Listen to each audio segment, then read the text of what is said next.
Hello everybody, Ben Rogers here, the Raptors Digest, reacting to the Toronto Raptors 116-109 loss to the Oklahoma City Thunder. Riker, we got the win against OKC on the road a couple days ago, and now they come into Toronto and they beat us tonight.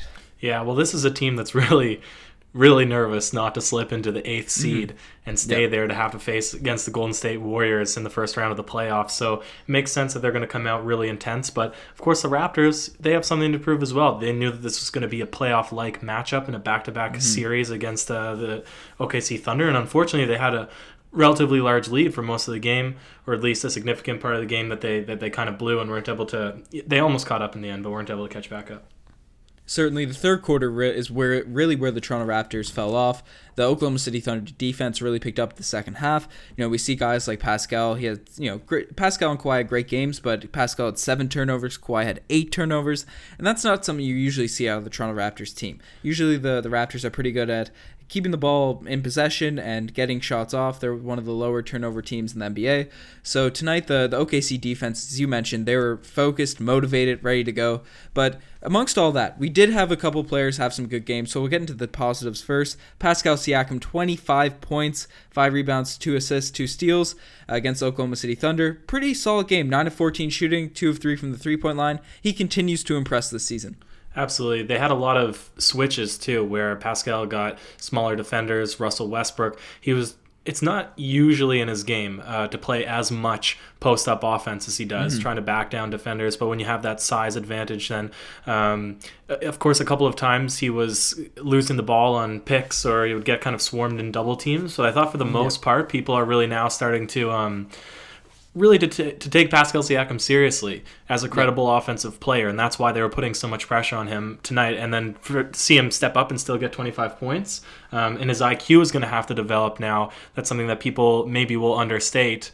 His IQ is now going to have to develop as a player that gains attention from the defense, right? Because it's one thing to put up points when they're not really considering you, they're not looking at you as a second or third option. But now he's going to have to develop into how can I continue to score night in and night out while I still have a lot of defensive attention. Certainly, he's done a really good job, especially as of late, of really posting up the smaller players. But you mentioned it, especially where he's slashing and decision making. He loves to go to the right hand side of the court. I mentioned on a couple pods, he always shoots it at that right hand spot. Especially in the playoff time, people are going to really lock in on that. I'd like to see him maybe attack other sides of the court. But, the player that played certainly the best game for the Raptors tonight, Kawhi Leonard, 37 points, 6 rebounds, 4 assists, 2 steals. We all know how great Kawhi is. And, the people were in foul trouble. Siakam and Kawhi both had 5 fouls. But especially in the fourth quarter, when the Raptors needed buckets and they were making the runs, Kawhi got the buckets. Yeah, and I purposely delayed it until this point because I knew we were going to bring him up along the podcast. But the comment of the day, mark note of the time, all right, for easy editing. But Curd for Eva 101. I think that's probably it. Comment of the day, 66 likes. That face Kawhi made before hitting the turnaround fadeaway on Paul George was the highlight of the night for the last game while they were in Oklahoma City. Tonight, he was still kind of doing his, making way of the defense or making light of the defense in tonight's game, scoring in multiple places, multiple ways on the court. We talk about this so much, but man, Kawhi is a good pickup on this Toronto Raptors team. He's much more than a good pickup. Kawhi Leonard, the way he attacks, because the Raptors didn't pull this one out. The Oklahoma City Thunder came out very motivated, and Paul George had a phenomenal stretch down the end of this game, and obviously some turnovers were an issue. But Kawhi Leonard gets his buckets so easily when you want them to happen. We see other stars throughout the league who are clutch and all that. They hit shots, but they hit tough shots down the stretch of games. Kawhi, instead of hitting the tough ones, which he's capable of hitting, he just gets easy ones. He gets in the lane, he bullies his way in there, and if the shot's going in or not, he's going to get an easy shot around the rim just because of his IQ, his ability to cut, his ability to drive and read the defense. It's just so great having a player like him on the roster that can easily get his bucket. And a player that he came over with in that trade, Danny Green, he had a great game tonight as well. 19 points, 6 of 11 from the three-point line, 7 rebounds. One thing that it's been quietly overlooked, Danny Green's rebounding as of late has been great as well, on top of the defense that we know he brings on a night in, night out basis. He's one of the best three-point shooters in the league. What are your thoughts on Danny Green the past few games and tonight? Yeah, well, it's been promising because we've expected that somebody's going to have to pick up the three-point shooting for the Toronto Raptors, because they're not okay. For the most part throughout the season, we've been saying that they're a bad three-point shooting team.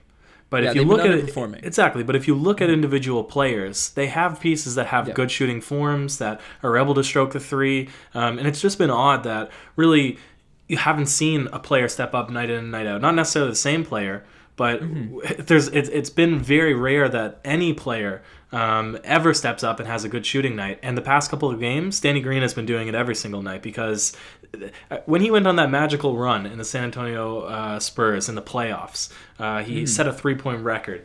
This is the Danny Green that we were hoping we would receive in this trade. And as of late, because the entire season he's been playing terrific on defense, which is what we knew, but we had that one grain of salt, that reservation to say we don't want to label him as a 3-and-D guy, because they always disappoint us. DeMar Carroll, from past experience. Terrence Ross, But hey, I don't hate on T. Ross. But surprisingly, his performance has been getting better throughout the season. Maybe not surprisingly, that's how it should be. But usually what we see is the deterioration over time. But he's really getting better now coming into playoffs, so it's really good. Yeah, you brought up a point. Post also break, the Toronto Raptors, I'm not sure, I read the stat a couple days ago now, apparently we're tops in the league in 3-point shooting percentage or something since the All-Star break, so it's significantly improved from where it was, especially December, November, those time months when it seemed like we couldn't throw the ball in the ocean. So Danny Green's been a huge part of that. And aside from that, Serge Ibaka had a decent game, second game coming back post-ascension, 11.6 rebounds, 5 of 7 from the field. Nothing too spectacular, though. Aside from that, the rest of the team, I think, underperformed.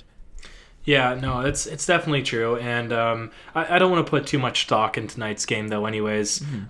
Like I said, you'd like them to play a little bit harder, but in the end, you don't want to see any more injuries or anything like that moving forward. They still, I think, played with passion for most of the game, which is what you want to see relatively coming into playoff time. But I think the Thunder won at the first game in this 2-game series, and especially on the home court, and Raptors went out, got the job done. I think that to me is an important game as well. So it doesn't really make too much of a difference. The one thing I want to ask you before we do the segments, how do you feel about Fred VanVleet in the starting lineup as the point guard?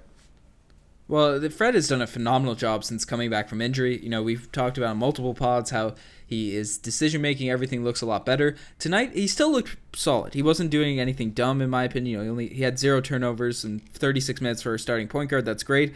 Just the shots weren't falling tonight, and this is the first game we've seen him struggle from the three-point line, from outside shots.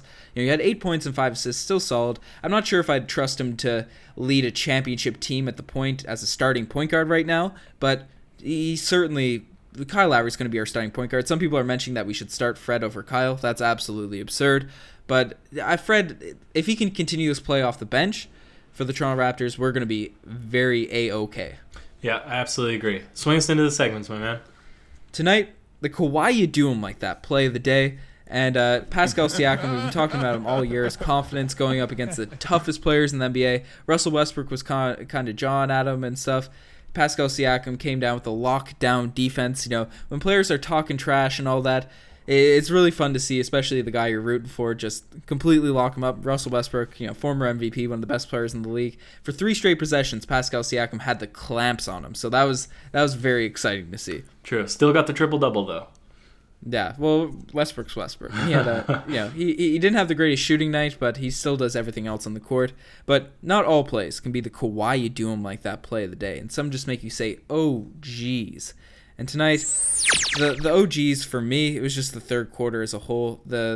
Because we had this game pretty solidly locked in. I thought after the first half we were looking good, but then the third quarter, the buckets just kept on coming. Did you have one in mind, Riker? No, I think that's a perfect summary of how I was feeling in watching the game as well. Yeah, and a second OGs, watching the game, seeing Patrick Patterson. He got 0 minutes of DNP for coach's decision. I was thinking, Patrick Patterson was probably our third best player on the Toronto Raptors roster. We made that playoff run where we made to the Eastern Conference Finals. Made me think, that was only a couple years ago. Now Patty P's getting DNPs. Luis Scola was our starting power forward. Just made me say, oh, geez. Just think about how this roster has changed and, how the league is evolving, even after, three short years. Very interesting, but I totally agree.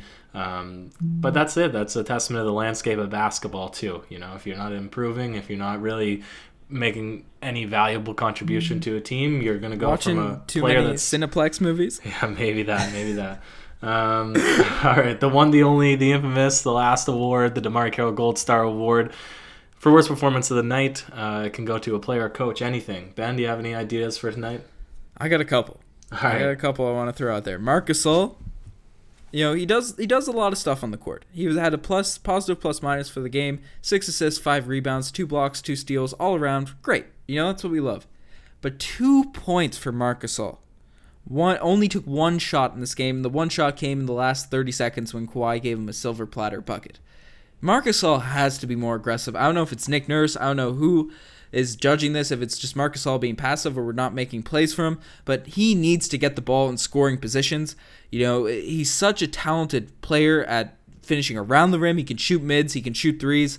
We were super excited when this move happened, but he just has been super passive ever since he's come to the Toronto Raptors, and I'm stymied by it. That's fair, man.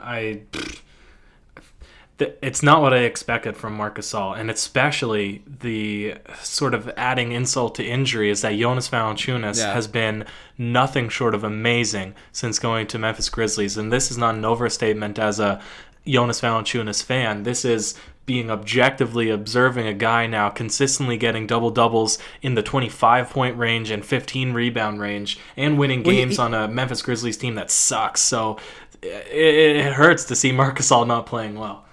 Well, JV just had like 24 rebounds, 23 and 24 in this game that he played tonight. So obviously Marc Gasol and a game winner in his last game. Yeah, and Marc Gasol brings a lot of different things to the table in terms of defense and playmaking, and probably skill set fits better in. But if he's not producing, if he's not scoring the ball, because we need that out of our 5-man position. Our 5 was a dynamic duo at the start of the year when JV was healthy. So Marc Gasol really has to start scoring and go along with all the other things he brings, or else it could be an unfortunate move for the Toronto Raptors. And a second one, just before we end it off, Norman Powell. He's had his up and down season. I know he had randomly 11 rebounds tonight, which was kind of out of the blue, but 0 points, 0 of 3 from the field. I just like to see Norm be more consistent at getting buckets. It's super frustrating to see our 3-and-D guys in Raptors history just have some great games and then some low games, and you never know what you're going to get out of them. No, that's absolutely true. And I think on that somber note, you can end us off. Yeah, certainly. You guys are the best for making it this far. Check out the Twitter, the Instagram, all that cool stuff. We're not overreacting to this game at all. Toronto Raptors will be fine, but it'd been really nice to get the second win against OKC, maybe inch closer to the Bucks. The playoff seeding, I don't really think it matters right now. We got to be able to beat the top 4 teams in the Eastern Conference, whether it's Boston, Philly, or Milwaukee. And regardless, we're going to face them. So, Toronto Raptors, keep playing well.